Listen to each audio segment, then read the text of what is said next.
നമുക്ക് ഒരു pot design ചെയ്തെടുക്കാം. അപ്പോൾ അത് കുട്ടികൾക്ക് വരെ ചെയ്യാൻ പറ്റുന്ന വളരെ എളുപ്പത്തിലുള്ളൊരു വർക്കാണ് നമ്മളിന്ന് ചെയ്യാൻ പോകുന്നത്. എളുപ്പം എന്ന് പറഞ്ഞിട്ടുണ്ടെങ്കിൽ നമ്മൾക്കത് വളരെ എളുപ്പം. അത് ഞാൻ യൂസ് ചെയ്തേക്കണേ ഇത് ഗിഫ്റ്റ് റാപ്പറാണ് യൂസ് ചെയ്തേക്കണത്. ഇതിന് നമ്മൾക്ക് അത് എടുക്കുമ്പോൾ ശ്രദ്ധിക്കേണ്ടത് ഭംഗിയുള്ളത് ഫ്ലവേഴ്സ് നോക്കിയിട്ട് നമ്മൾ സെലക്ട് ചെയ്തെടുക്കുക. അപ്പോൾ അതിൽ നിന്ന് നമുക്ക് ഇതുപോലെ കട്ട് ചെയ്തെടുക്കാം. അപ്പോൾ ഗിഫ്റ്റ് റാപ്പർ സെലക്ട് ചെയ്ത് എന്താണെന്ന് വെച്ചിട്ടുണ്ടെങ്കിൽ ഇതിൻ്റെ പേപ്പർ ഒത്തിരി തിന്നായിരിക്കും. നല്ല തിന്നായിട്ടുള്ള പേപ്പർ വേണം. നമ്മൾ അല്ലാണ്ടുള്ളത് ഡിസൈൻ കണ്ടുകൊണ്ട് നമ്മൾ പേപ്പർ എടുക്കരുത്. കാരണം അപ്പോൾ പേപ്പറിന് കട്ടി കൂടുതലാണെങ്കിൽ നമ്മൾ ഉദ്ദേശിക്കുന്ന ഭംഗി കിട്ടില്ല. വളരെ തിന്നായിട്ട് കിട്ടും നമുക്ക്. ഗിഫ്റ്റ് റാപ്പർ മെയിനായിട്ട് അങ്ങനെ തന്നെ വരുന്നത്.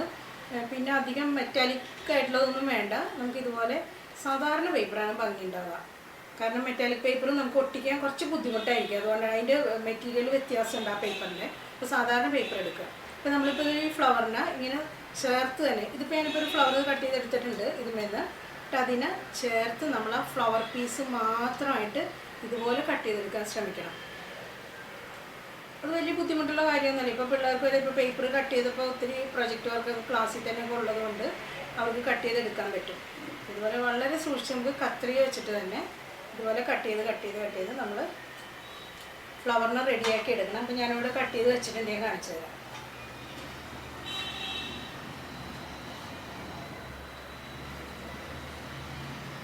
ഇതുപോലെ റെഡിയാക്കി ഇട്ടു. ഇതിനെ കംപ്ലീറ്റ് ആയിട്ട് കട്ട് ചെയ്യുമ്പോഴത്തേക്കും നമുക്ക് ഇതുപോലെ ഫ്ലവർ കിട്ടും. ലീഫ് അങ്ങനെ പിന്നെ അത് നമുക്ക് വേണ്ടാത്തതൊന്നും കട്ട് ചെയ്ത് കളയുക. നമ്മൾ ആ ഫ്ലവറിൻ്റെ ഷേപ്പിലേക്ക് എടുക്കുക. ഇതുപോലെ റെഡിയാക്കിയിട്ട് ഇത് നമ്മൾ ചെയ്യേണ്ടതെന്ന് വെച്ചിട്ടുണ്ടെങ്കിൽ ഇതിലേക്ക് നമുക്ക് ഫെവിക്കോളാണ് യൂസ് ചെയ്യണത്. കാരണം പേപ്പർ എപ്പോഴും ഒട്ടിക്കുമ്പോൾ നമുക്ക് ഫെവിക്കോളാണ് നല്ലത്. നമുക്ക് പെട്ടെന്ന് ഒട്ടുകയും ചെയ്യും. അത് നല്ല ട്രാൻസ്പെറൻ്റ് ആയി പോകും. നമുക്ക് ഫെവിക്കോൾ കുറച്ച് കൂടുതലായി പോയാലൊക്കെ അതങ്ങ് ട്രാൻസ്പെറൻ്റ് ആയി പോയിക്കോളും. ഇതിലേക്ക് ഇങ്ങനെ ഫെവിക്കോൾ ഇട്ടിട്ട് നമ്മൾ ബ്രഷും കൊണ്ട് അതിനെ നന്നായിട്ട് തൂക്കുക. അരിയിലേക്ക് വരാൻ ശ്രദ്ധിക്കണം. കാരണം അരിയിൽ നന്നായിട്ട് ഒട്ടിയില്ലെങ്കിൽ അതിന് ഭംഗി ഉണ്ടാവില്ല. പിന്നെ അത് ഒട്ടിയില്ലെങ്കിൽ നമ്മൾ ആ സമയത്ത് തന്നെ ബ്രഷ് വെച്ചിട്ട് അരിയിലേക്ക് വെച്ചിട്ട് ഒട്ടിച്ചാലും മതി, കുഴപ്പമൊന്നുമില്ല. എല്ലായിടത്തും ഒരുപോലെ ഫെവിക്കോൾ വയ്ക്കാം. എന്നിട്ട് നമ്മൾ പോട്ടിലേക്ക് നമ്മൾ ഉദ്ദേശിക്കുന്ന സ്ഥലത്തേക്ക് നമുക്ക് പതുക്കെ. അപ്പോൾ ഞാനിത് തന്നെ നടുക്കായിട്ട് തന്നെ, കാരണം ഇത് വലിയൊരു ഫ്ലവർ ആയതുകൊണ്ട് ഞാൻ നടുക്കായിട്ട് തന്നെ സ്റ്റിക്ക് ചെയ്യണം. നമുക്ക് ചെറിയ ചെറിയ പൂക്കളാണെങ്കിൽ നമുക്ക് അവിടെയായിട്ടൊക്കെ ഒട്ടിച്ചു കൊടുക്കാം. ഇതിപ്പോൾ ഈ പേപ്പർ ആയതുകൊണ്ട് നമുക്ക് എന്താണെന്ന് വെച്ചിട്ടുണ്ടെങ്കിൽ ഞാനിപ്പോൾ ഇത് ഒട്ടിച്ചിട്ടുണ്ട്. ഇത് ഒട്ടിച്ചെങ്കിൽ ഇതിലിപ്പോൾ നമ്മൾ നോക്കാണ്ട് തന്നെ ഇതിങ്ങനെ തടവുകയാണെങ്കിൽ ഒന്നും നമ്മൾ സ്റ്റിക്ക് ചെയ്ത് അറിയേയില്ല. അത്രയ്ക്ക് നല്ല തിന്നായിട്ടുള്ള പേപ്പറാണ്. അതാണ് നമ്മൾ ശ്രദ്ധിക്കേണ്ടത്. അപ്പോൾ ആരെങ്കിലും വന്ന് ഇതിന് ഇന്ന് തൊട്ട് നോക്കിയാൽ ഇതിനെ നമ്മൾ ഒട്ടിച്ചേക്കണമെന്ന് അറിയേയില്ല. ഇത് അത്ര തിന്നായിട്ടുള്ള പേപ്പർ എടുത്ത് നമ്മൾ ഒട്ടിക്കുക. ഫ്ലവർ അപ്പോൾ എന്ന് വെച്ചിട്ടുണ്ടെങ്കിൽ നമ്മളിപ്പോൾ ഒരു പോട്ടിൽ പെയിൻ്റൊക്കെ ചെയ്യാമെന്നൊക്കെ വെച്ച് കഴിഞ്ഞാൽ നമുക്കത് ഭയങ്കര ബുദ്ധിമുട്ടുള്ള കാര്യമാണ്. ഇത്രയും ഭംഗിയായിട്ടൊക്കെ പെയിൻറ്റ് ചെയ്തെടുക്കാനൊക്കെ ബുദ്ധിമുട്ടാണ്. അപ്പോൾ നമ്മൾക്കിത് സ്റ്റിക്ക് ചെയ്ത് നമുക്ക് പോട്ടിന് നല്ല ഭംഗിയിൽ ഡെക്കറേറ്റ് ചെയ്ത് വയ്ക്കാം. പിന്നെ ഇപ്പോൾ ഇത് ഒട്ടിച്ച് കഴിഞ്ഞിട്ട് പിന്നെ ചെയ്യേണ്ടതെന്ന് വെച്ചിട്ടുണ്ടെങ്കിൽ നമ്മൾ ഫെവിക്കോൾ ഇതിൻ്റെ മുകളിലേക്ക് ശകലിടുക. അത് ചെയ്യണം. കാരണം നമ്മൾ ഫെവിക്കോൾ മുകളിലേക്ക് ഇങ്ങനെ ഇട്ടിട്ട് ബ്രഷ് കൊണ്ട് നന്നായിട്ട് തൂത്ത് കൊടുക്കും. ഇതെന്തിനാണെന്ന് വെച്ചിട്ടുണ്ടെങ്കിൽ നമ്മളിതിൽ ക്ലിയർ വാർണിഷ് അടിക്കുമ്പോൾ പേപ്പർ അല്ലെങ്കിൽ അങ്ങ് നനഞ്ഞു പോകും. അപ്പോൾ നമ്മൾ ഈ കാണുന്ന ഭംഗി ഇപ്പോഴത്തെ ഫ്ലവറിൻ്റെ ഭംഗി ക്ലിയർ വാർണിഷ് അടിച്ച് ചെയ്യുമ്പോൾ ഉണ്ടാവില്ല, നമ്മൾ നേരിട്ട് അടിക്കുവാണെങ്കിൽ. അപ്പോൾ അത് അവോയ്ഡ് ചെയ്യാൻ വേണ്ടിയിട്ടാണ് നമ്മൾ ഇതുപോലെ ഫെവിക്കോൾ നന്നായിട്ട് തൂത്ത് കൊടുക്കുക.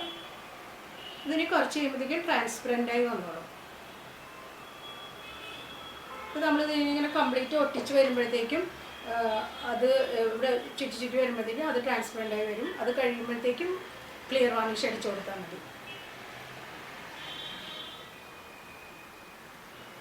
നമുക്ക് ചുറ്റിനും ഒട്ടിച്ചു കൊടുക്കാം. നമ്മളെല്ലാം സ്റ്റിക്ക് ചെയ്തിട്ട് ഫെവിക്കോൾ കൊടുത്തിട്ടുണ്ട്. ഇപ്പോൾ ലാസ്റ്റ് ഫെവിക്കോൾ കൊടുത്ത് ഉണങ്ങി വരുന്നേ ഉള്ളൂ. നമുക്ക് കണ്ടറിയാം ഇത് ഉണങ്ങി വരുന്നേ ഉള്ളൂ. ഇത് കംപ്ലീറ്റ് ആയിട്ട് ഉണങ്ങിയിട്ടുണ്ട്. ഇത് ട്രാൻസ്പെറൻ്റ് ആയി ഉണങ്ങി നമുക്ക് നന്നായിട്ട് ടച്ച് ചെയ്യുമ്പോൾ ഒരു കുഴപ്പമില്ല. ഇപ്പോൾ ഇത് അങ്ങനെ തന്നെ ഇരുന്നാലും കുഴപ്പമൊന്നുമില്ല, നല്ല ഭംഗിയാണ്.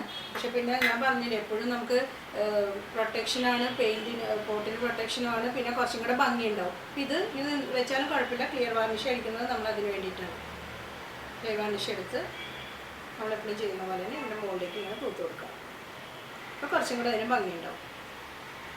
പിന്നെ ഇപ്പോൾ ഇത് പേപ്പറാണ്. അപ്പോൾ അതുകൊണ്ട് ഇനിയിപ്പോൾ നമുക്ക് വാഷ് ചെയ്യുമ്പോൾ അത് പോകാനുള്ള ചാൻസ് ഉണ്ടല്ലോ. അപ്പോൾ പേപ്പർ ആകുമ്പോൾ വാഷ് ചെയ്യുമ്പോൾ എന്തായാലും കയറി പോകും. പക്ഷേ ഇപ്പോൾ ഇത് ക്ലിയർ വാർണിഷ് അടിച്ചു കഴിഞ്ഞാൽ ഇത് നമുക്ക് വാഷ് ചെയ്യാം.